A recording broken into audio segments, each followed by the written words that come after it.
రేపిస్టులు ఎటువంటి ఆడవాళ్లను టార్గెట్ చేస్తారు? రేపులు చేసి జైల్లో గడుపుతున్న కొందరు రేపిస్టుల మానసిక స్థితి తెలుసుకోవడానికి చేసిన ఇంటర్వ్యూలో కొన్ని సంచలన విషయాలు తెలిసినవి. రేపిస్టులు అటాక్ చేయడానికి ఎటువంటి ఆడవారిని టార్గెట్ చేస్తారో చెప్పారు.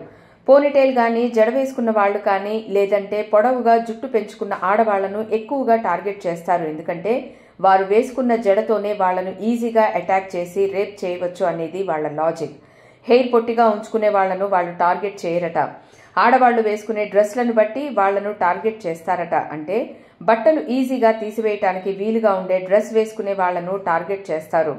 కొందరైతే డ్రెస్ కట్ చేయటానికి కత్తెర కూడా వెంట తెచ్చుకుంటారట. అంటే జీన్స్ ఇంకా తీయటానికి వీలు లేని డ్రెస్ వేసుకున్న వాళ్లను వీళ్లు టార్గెట్ చేయరట. ఎప్పుడు మొబైల్ ఫోన్లో మాట్లాడుతున్న వారిని, అలాగే నడుచుకుంటూ బ్యాగ్ కోసం వెతుక్కునే వారిని, ఇంకా ఏదో యాక్టివిటీ మీద బిజీగా ఉండేవారిని టార్గెట్ చేస్తారట. ఎందుకంటే వాళ్ళు ప్రొటెక్ట్ చేసుకునే ఛాన్స్ ఉండదు కాబట్టి అటాక్ చేయడానికి ఈజీగా ఉంటుందట. పార్కింగ్ ప్రాంతాల్లో, గ్రాసరీ షాపులలో ఆడవాళ్లను టార్గెట్ చేయడం చాలా ఈజీగా ఉంటుందట.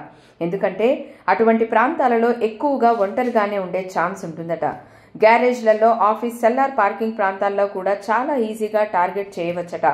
పబ్లిక్ రెస్ట్ రూముల్లో కూడా చాలా ఈజీగా టార్గెట్ చేయవచ్చట. ఎందుకంటే అక్కడ ఏ సెక్యూరిటీ ఉండే ఛాన్స్ ఉండదు కాబట్టి.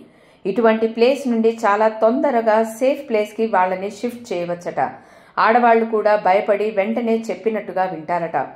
గొడుగులు లేదా కర్రలు పట్టుకున్న ఆడవాళ్లను టార్గెట్ చేయడానికి ఇష్టపడరట. అలాగే బ్యాగుల్లో పెప్పర్ స్ప్రేలు పెట్టుకుని తిరిగే ఆడవాళ్లను వీళ్లు ఈజీగా గుర్తుపట్టి వాళ్లకు దూరంగా ఉంటారట. ఎందుకంటే వాళ్ల బాడీ లాంగ్వేజ్ అంత కాన్ఫిడెంట్గా ఉంటుందట. కాబట్టి ఆడవాళ్లు మీరు బయటకు వెళ్లేటప్పుడు ఇటువంటి విషయాల్లో జాగ్రత్తలు తీసుకుని వెళ్ళండి.